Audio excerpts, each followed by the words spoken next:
EHU podcasta, Euskal Herriko Unibertsitatearen zientzia divulgazioko podcasta.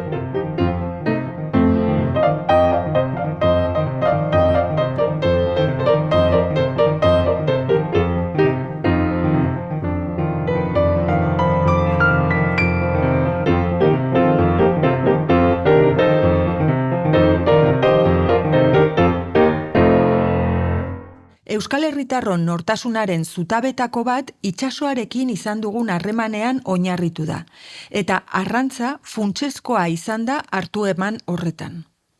Arrainez gain, itsasoak alga emankor ederrak ere ahalbideratzen ditu. Estitxu Txurruka biologoa, egun, landare biologia eta ekologia saileko ikertzailea da Euskal Herriko Unibertsitateko Zientzia eta Teknologia Fakultatean, eta algen ekologia eta bioteknologia taldeko kidea dugu. Euskal kostaldean dauden mikroalgen laginak gordetzen dituen bilduma kudeatzen du. Kultibatutako mikroalgen euskal bilduma, hain zuzen ere. Baina bere tesia antxoaren bioenergetikari buruzkoa izan zen.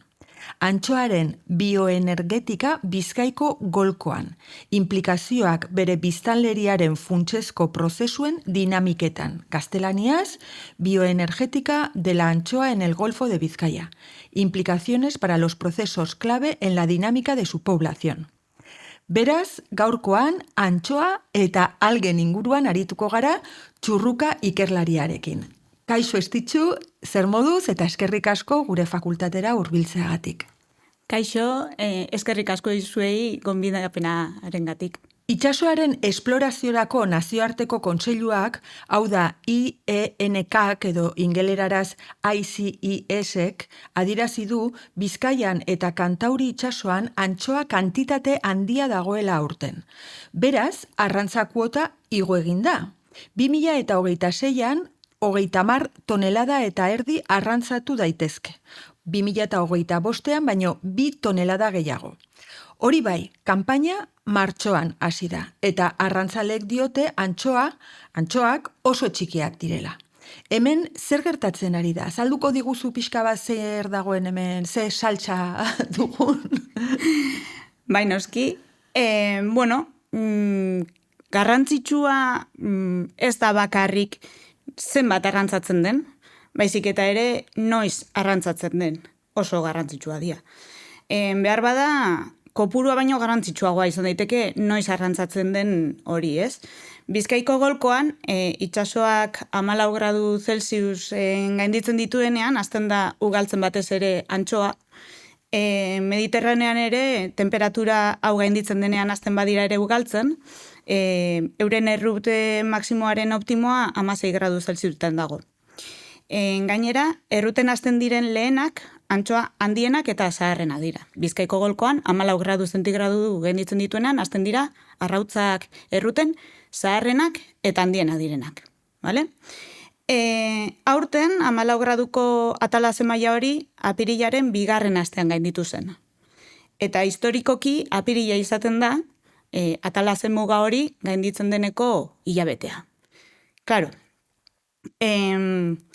antxoak ugaltzen aurretik hasi gara aurten arrantzatzen. Hau da, martxoan, esan duzu moduan, martxoan zabaldu zen, eta badakigu apirilearen 2. astean edo gainditu ziela hori. Orduan, aurten hasi gara, antxoa horiek ugaltzen hasi baino lehenago arrantzatzen. Nire tesian gainera ikusi nuen, egin nuen azterketa bat, eta hasi nintzen, ikertu nituen 2017ko antxoak martxotik maiatzera bitartean, eta ikusi nuen euren ugal gonaden edo genitalen garapena, ez? Eta euren ugalkortasun gaitasuna. Eta ikusi nuen, martxoan oraindik gonadak garatu gabe zituztela. Orduan, ez da bakarrik ez direla ugaltzen hasi, baizik eta martxoan oraindik gonadak garatu gabe dituzte. Claro, gu hasi bagara antxoak arrantzatzen ugaldu baino lehen hau, ipiniko dituzten, etorkizuna izango ditugune arrautzako purua ere gutxiago izango da. Orduan, agian ez da kuota aldatu behar, baizik eta noiz arrantzatzen dugun hori da igual kontutan hartu behar duguna. Harrigarria egiten zait, esan nahi dut, hori jakinda, ez dakitzegatik jartzen duten martxoan, behar bada, mail kanpaina bat antolatu beharko dugu itsasoaren esploraziorako nazioarteko kontseiluari esateko maiatza dela hilabeterik egokiena.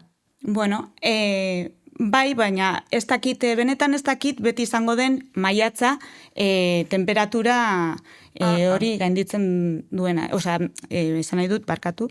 Ez dakit maiatza izango den beti arrantza hasteko edo hilabeterik onena. Agian egin barko genukena da, edo nik gomendatzen dut, kanpaina hasi aurretik, ez? Antxoa batzuk harrapatu, edo arrantzatu, eta begiratu zelan dauden. Eta ikusi, benetan hasi dien ugaltzen edo ez.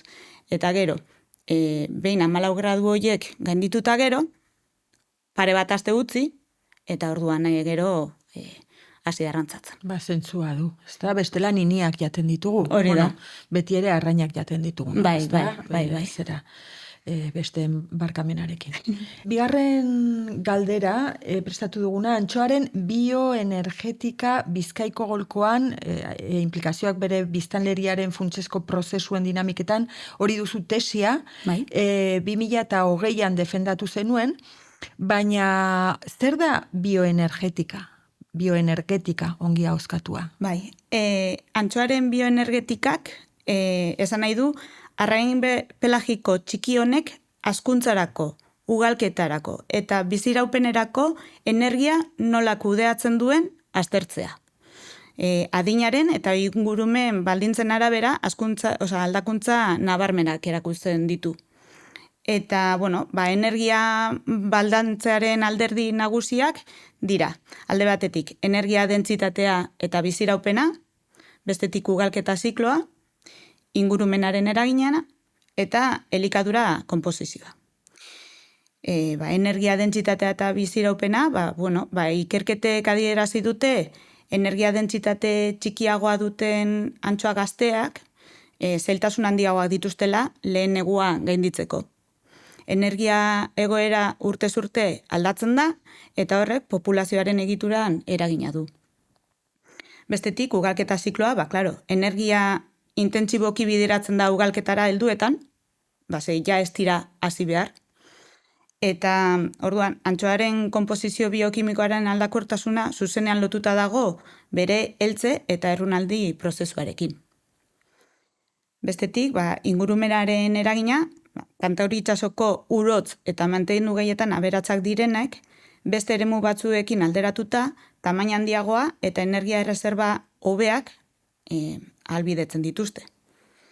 Eta azkeni, konposizio edo elikadura konposizioa, antxoak gantzetan aberatsak diren arrain koipetsuak dira, eta horrek dira haien energia erreserba nagusiak.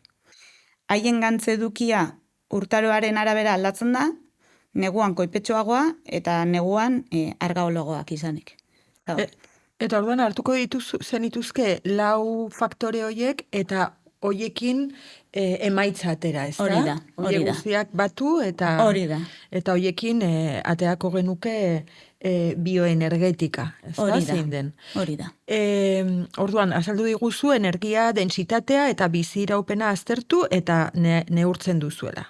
Eta galdera bitxi xamarra botako dizutola. Eske pixkat harritzen nau honek guztiak. Gizakion energia dentsitatea ere bai neurgarria da. Imaginazazu nik orain topatu nahiko nukela, negia zen dut, ez da, baina norekin ugaldu. Bai. Eta jakin nahi nuke nola den persona horren bioenergetika. Hori neurtzerik izanen nuke gizakietan? Bai, galdera bitxia da. Baina, gizakion energia dentsitateare neurgarria da. Egin behar da, kaloria guztiak eta gorputzaren pisuaren arteko zatidura. Hau da, zuk kalkulatu zenbat kaloria jaten dituzun, zure pisuarekin zatitu, eta jazta, badakizu hori. Adibidez, kilokaloria kilogramoko. Eta hori, askotan nutrizioan eta fisiologian erabiltzen da. Erabiltzen da. Bai. Bueno, ekarri beharko dugu EHU podcastera nutrizioan, ekarri genuen Pui Portillo, eta hitz egin genuen mikrobiotari buruz, eta baina zera, honen inguruan ere hitz egitea ere bai, interesgarria izan litzateke, ez? Bai. Bikote bila baldin bazabiltza behintzat. Hori da. Bueno, zera, orain bioenergetika zer den dakigun honetan, Bai. esan dezakegu Bizkaiko golkoko antxoaren bioenergetika barne egitura ikertu zenuela itsas ingurumenean espezialista den Asti ikerketa zentroarekin. Emaitza interesgarriak lortu zenituen, adibidez, antxoaren tamainak eta adinak ugalkortasunean eragina dutela. Nola da hori? Nola, esan nahi dut, ez dakit, denbora guztian alderatzen dut gizakiokin, eta horrengatik egiten zait horren bitxia, honek. Bai, kasu honetan, gizakiotan, beti pentsatzen du, egia da, gazteo garela ugalkorragoak, Bai. nagusia baino. Baina antxoetan ez, edo, arrainetan ez. Arrainetan, zenbat eta handiagoa eta zaharragoa izan, orduan eta energia gehiago bideratzen duzu ugalketara. Zergatik, antxoa txikiek hasi egin behar dute. Antxoa handiek aldiz, tamaina ez dira hasten, orduan, euren energia soberakin horiek bideratuko dituzte garrantzitsuagoa den ugalketara. Gainera, guk ugalkortasuna eta hori, egin genuen ikertu genituen 2008, 2009 eta 2016ko antxoak. Adina kontutan hartuta, ez? Eta Astik emazizkigun ugalkortasunaren datuekin konparatu genituen gure antxoen eduki energetiko totalak. Ugalkortasuna da antxoa kopurua gramo emeko. Hor dela adierazten da. Orduan, hori, erregresio lineal batzuk egin genituen, eta konparatu genituen ugalkortasuna eta energia dentsitate hori. A ber, azalduko diguzu pixka zer diren erregresio lineala? Bai, menpeko aldagai baten eta aldagai independenti baten edo batzuen arteko harremana da erregresio lineala. Vale? Orduan, menpeko aldagaiaren balioa aurre ikusi daiteke gure aldagai independente horren datua jakinda. Kasu honetan lineala denez, gure datuak zuzen lerro bati egokitzen zaizkio. Ea ulertzu dudan, Bai. Orduan, erregresio lineala izan litzateke, esate baterako marrazo baten luzera neurtzen badugu, erregresio lineal bat erabil dezakegu, estatistika, zentzu batean estatistika delakoz, ezta? Marrazo beraren pisua kalkulatzeko. Hori da, alako zerbaita? Bai, gertatzen dena da, arrainetan, Bai. pisuaren eta luzeraren arteko erlazioa ez da Bai. erregresio lineala. Ai, jopelas. Bai, Saiatu naiz. Kasu honetan da exponentziala. Lineala da, esango dugu, beti proportzio berdinean hasten dela. Vale? Aldiz, exponentziala da, hasieran, nahiko, esango dugu, paralelo edo isa ardatzarekiko apur bat paralelo hasten da, derrepentean nolan kurba bat egiten du goruntz, eta asko hasten da, eta gero hasten da berriro, i ardatzarekiko erdi paralelo hasten. Hori izango litzateke erregresio exponentziala. Aldiz, erregresio lineala da, I berdin A gehi B isa. Esaten dana, horrelako ekuazio bate daukate, eta orduan, simplena da, bat erlazioa. Hau da, gure isardatza dela beti aldagai independentea, irekiko bat erlazioan. Bat denean, ida bat.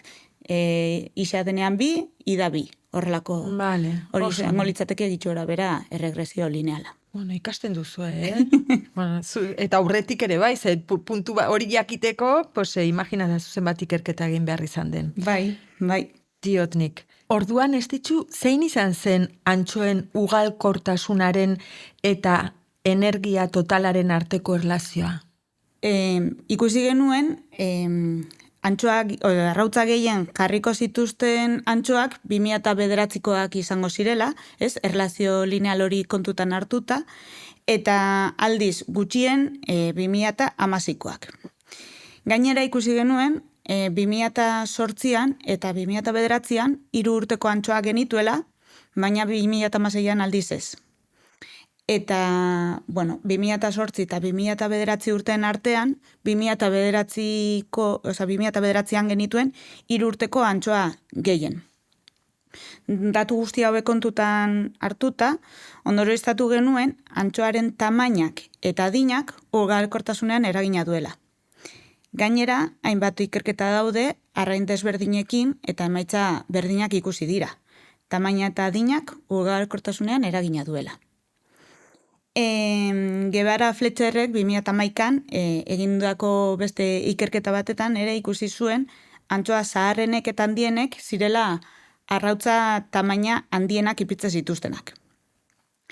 Orduan, arrautza handietatik jaioko diren larbak handiagoak izango dira, eta larba handiagoek harraparien gandik ihes egiteko aukera handiagoa daukate, baita neguko itsas baldintza okerrei aurre egiteko, hau da, bizirik irauteko aukera gehiago daukate. Orduan, horregatik garrantzitsua da 3 urteko antxoa hoien eukitzea. Azken urteetan, aztik egindako kanpaina ozeanografikoetan, antxoen neurriak txikitzeko joera duela ikusi da. Baliteke populazioaren ugalkortasuna bere egin izana, eta etorkizunean neurri eta ugalkortasun gutxitze horrek eragina izatea populazioaren egoeran. Ekarri dituzu grafiko batzuk pixka bat ikusteko, hori da. Ez, guk ikusteko nola aldatzen diren, eta biomasa hori nola aldatzen den, eta hauek irakurrita nik ateratzen dudan ondorioa da, pandemia urtean, 2020an, oso urte ederra izan zela antxoentzat. Bai. Eta nik aldetzen dio nire buruari, zergatik ote, ez da? Behar bada tabarra emanez genielako, baliteke? Baliteke, claro, pandemia sasoian igual ez iran kanpora irten hainbeste arrantzaleak, eta orduan bakean usteak hori dauka. Arrainak osasuntsu dauden jakiteko Fulton Condition Factor izeneko indizea erabiltzen da nazioartean, baina zure tesiarekin ikusi zenuen ez dela neurketa modu egokia, zergatik? Fulton Condition Factor moduko indizeek arrainaren tamaina eta pisua hartzen ditu kontutan. Eta baita hazkuntza isometrikoa dela. Hau da, tamaina eta pisua proportzio berean mantentzen direla arrainaren hazkuntza osoan. Hala, Fultonen balio hauek bat inguruko balioak ematen baditu, esango genuke arrainaren egoera normala dela. Aldiz, 0,8 edo hortik berauko balioek egoera eskaz adieraziko lukete, eta 1,2tik gora aldiz, oso egoera honean daudela. Baina, arrainaren hazkuntza ez da isometrikoa. Esponentziala baizik. Lehen esan dudan modua. Lehen esan marrazoaren kontua. Hori da. Hau da, hasieran arrain txikiek egiten dutena da bizkor hasi. Zenbat eta bizkorrago hasi tamainan, orduan eta zure predatzaileak gutxiago izango dira. Ez da berdina, olako antxoa txiki bat hartzea, edo olako antxoa txiki bat jatea. Orduan, lehenengo inbar dutena da, hasi. Orduan, pisutan baino gehiago hasten dira tamainan. Aldiz, antxoa handienak, edo zaharrenak, ja ez dute hasi behar tamainan. Orduan egiten dutena pisuan irabazi. Lehen esan dizudan hazkuntza esponentziala daukate. Orduan, klaro, ezin dugu erabili Fulton bezalako balio bat. Gainera, tamaina edo pisu handiak izateak ez du beti esan nahi egoera hobean zaudela arrain txikiago bate baino. Gerta daiteke, harraparien gandik ihes egiteko zure hazkuntza hastea, baina zure zelulak, esango genuke, urez beteko zenituzke. Eta ezain beste materia organikoz. Edo energia erreserba ez zenituzke beteko. Eta orduan, klaro, ura ez betetako antxoa horrek beranduago ez du ugalketarako energia nahikoa izango, edo baldintza okerrei aurre egiteko beharraina reserva energetiko izango. Orduan, nolako Fultonen faktore hori erabiltzeak ez dauka zentzurik hori. Eta zuk aukera izan duzu estitzu hauetako bat dorbaitekin hitz egiteko? Zer nahi dute nazioarteko komisiotan eta ez? Ez. Nik tesia egin nuenean, aztik edo bai erabili zituen nik lortutako datu batzuk euren informe batzuetan, baina, egia da guk ez ditugula, nik ez nituen, gaur egun ez da bakarrik Fultonen condition factor bakarrik erabiltzen, hau jarraitzen da erabiltzen, baina ez dago hori bakarrik, beste batzuk erabiltzen dira, eta nik ez nuen egin hoien arteko konparaketarik. Orduan nik ez dakit benetan existitzen diren guztiak, ze asko daude, existitzen diren guztiak benetan baliogarria dien, edo ez duten balio batek ere ez, edo zer. Orduan, hori nik uste hori dala oso gai interesatea. Bai. Olako azterketa bat egitea. Pentsa. Udan, eta beste kontutxo batekin hasiko gara, udan, Donostiako, aurreko udan, joan den urteko udan, Donostiako Ondarreta hondartzan, hainbat arazo egon ziren, jendea uretara sartu eta azaleko azkurarekin irteten zirelako. Zuek ikerketa egin duzue eta aurkitu duzue eragilea zein den, eta hemen idatzita dut, da Ostreopsis izeneko mikroorganismoa. Bai. Azalduko diguzu pixka bat zer den, ohikoa den Euskal Kostaldean, berria den, etorri zaigun, auzokide berria dugun, ez? Ostreopsis da itsas alga mikroskopikoa eta zelula bakarra, ez? Hondartzetako eta eremu harritsuetako sakonera gutxiko eta ondo argiztaturiko uretan bizi da. Itsasondoko algetan, arroketan edo harri koskorrak estaltzen dituzte. Gainazalean igerian edo flotatzen ere aurkitu daitezke, ez dira bakarri bentonikoa, baizik eta aurkitu daitezke ere hori, oso bioma saltuetan dagoenean, uretan ere aurkitu daitezke igerian. Gure kostaldean genuenaren lehen aipamena 2007an izan zen. Sasoi hartan bere presentzia esporadikoa zen, eta egia da urrengo urteetan ez dela jarraipenik egin, eta ondorioz ez dakigula zein zen bere ugaritasuna, edota garai hartan dagoeneko finkatuta zegoen gure kostaldean edo ez. Baina 2020 eta 2021 garren urtera arte ezen izan famatua. Orduan hasi baizen arazoak sortzen. Baino hori zuk esan duzu moduan, baino hartzaileak uretan sartu eta askura igartzen zutelako. Gaur egun hilabete hotzetan bere ugaritasuna oso basua den arren, neguan ia ez da agertzen, udako hilabetetan bai da ohikoa gure kostaldean. Aipatu nahi dut, mikroalga honek kisteak sortzen dituela. Hau da, egitura erresistenteak. Ez gugan, ez? Ez. Kisteak dira egitura erresistentzeak. Zelula hori, estalki berezi bat edo sortzen du, eta esango dugu kapsulatu moduan egiten da. Orduan, horrela mantentzen da, baldintza desegokiak diren bitartean, bizirik irauteko.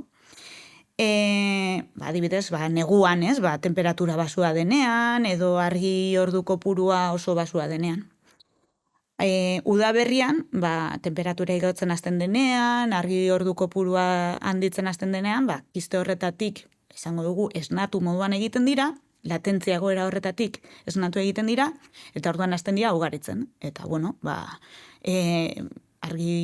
udan edaenean argi ordu pilua, bere biomasa asko handitzen da. Nolakoak dira, zer dira, ez dakit, goroldio moduko zerbait da, edo nola identifikatzen alditugu? Oso, mikroskopikoa dira. Mikroskopikoa dira, ez dira ikusi. Ez, begibiztaz ez dira ikusten. Eta asko dagoenean ere, esate duzu, zera uretan, ez dakit, gainean egon daitezkela, orduan ere ez dira ikusten? Udan bere biomasa asko handitzen denean, bloom edo furixadia deitzen zaiona gertatzen denean, hau da, dagoenean loratze hori dagoenean, horrelako hori, bai ikusten dira holan uretan egitura muzilaginoso batzuk. Hau da, badaukatenak holan mukia balitz bezala? Bai, holako likatsu gauza moduko bat, eta uretan ikusten da holan, dauka marroizka kolorea horrela, eta bebai, horren asko hasten denean, zelan da bebai, arrizen gainean eta horrelako muki moduko marroi hori ikusten da. Marroizka. Bai, baina horretarako asko egon behar da, Holan, neguan ez duzu ikusiko. Bai. Bueno, baina udan ikusten badugu alako zerbait gainean, ez? Marroizka, behar bada mikroalga hauek izan daitezke. Hori da. Bueno, mikroalga hori ikertzen duzuenean informazioa online irakurri ahalko dugu, ezta? Ikusi dugu edonor kontsultatu dezaken katalogo bat duzuela, kultibatutako mikroalgen euskal bilduman, eta zertarako balio du bilduma honek? Bai, gure bilduman ditugu 700 handui baino gehiago, eta da hori mikroalgen kultibatutako banku bat.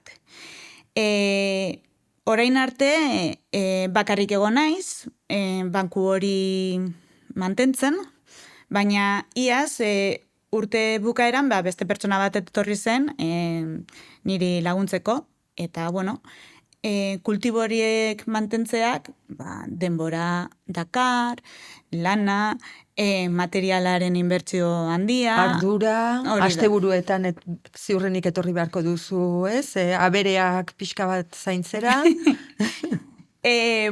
Zorionez, zeiatzen naiz asteburuak libre eukitzen, baina bai egia da ezin dudala esan hilabete noa oporretan. Ez dutelako, klaro, izaki biziduna dira, orduan mantenduen behar dira, eta jaten eman behar zaie. Ez da, ezagu bati ematen moduan, baina eman behar zaizkie mikro mantenu gai horiek, ez? Eta, zertarako baldio du bilduma batek? Mikroalga espezie desberdinak isolatuta mantentzen ditugu. Eta horrek bi funtzio garrantzitsu ditu. Alde batetik, beren handuien jatorrizko herrialdeetan biodibertsitatea eta baliabide naturala kontserbatzeko, eta bestetik, enpresa pribatu edo zein publikoentzat potentzial bioteknologiko handiko baliabide honetarako sarrera bat izateko, ez? Ze, klaro, azken honekin zer esan nahi dut, enpresa edo ikerketa talde batek ez dauka edo denbora, jendea olako lan egiten dakienik, ez dakite, klaro, zezuke espezie bat erabili nahi duzunean, lehenengo inbar duzuna isolatu. Lagina hartu, itsasora joan edo uretara joan, ur lagina hartzea. Ben ur lagin hori hartuta, laborategian isolatu, zelula bakar hori. Eta gero, zelula bakar hori, apurka gutxinaka, azten euki, zune duzun biomasa lortu arte. Eta, klaro, hori denbora, esan dugu moduan, denbora eta materialaren inbertsio handia dakar. Orduan, olako banku batek egiten dizuna da, soaz katalogora eta esaten duzunik espezie hau nahi dut, Orduan guk zuzenean ematen dizugu, behar duzun hori. Harrigarria ze kontu bitxiak egiten dituzuen. Bueno, etorkizunari begira, zein ikerketa hildo hartuko duzue BMSZ-en jarduten duzuen ikerlariek? Mikroalgak edo makroalgak ikertzen ari zarete, baina agian antxoaren azterketara bueltatuko zarete, ez dakit zein da zuen, ze asmo duzue? Bai, gure taldearen etorkizuneko ikerketa lerroei dagokienez, gure eskualdeko urreko sistemak, bai itxastarrak, bai urgezakoak, ebaluatzen jarraitza da asmoa. Gainera ikerketa hauek erabiliz, interes komertzialeko produktuak lortzeko aukera emango diguten handuiak isolatzeko ere asmoa badugu, ez? Orduan esango genuke, bi ikerketa lerro ditugula. Alde batetik, ekologia, dagoen dibertsitatea ulertzeko, eta bestetik, bioprospekzioa edo, interesgarriak diren edo balio komertziala duten handuiak lortzea dakarrena. Eskerrik asko eta asko ez ditzu, pilo bat ikasi dugu, ez oso kontu bitxiak eta ezberdinak, mil esker etortzeagatik. Bai, zuei eskerrik asko gonbidapenagatik. Eskerrik asko. Eta eskerrik asko ere HU podcasteko entzulei mil esker gurekin izan, eta bukaeraraino iristeagatik gaur bikaineko entzuleak zaretela, jakin badakigu ze niri kostata, beste unibertso bata, eta itxasua maite dut ikaragarri, baino hau beste unibertso bata. Podcast hau egin dugu Iraitz Madariaga, Ane Zugaza, Iñaki Alonso, Leire Moure, eta Nerea Jauregizar eta Seiron artean. Ni Tania Arriaga nauzue.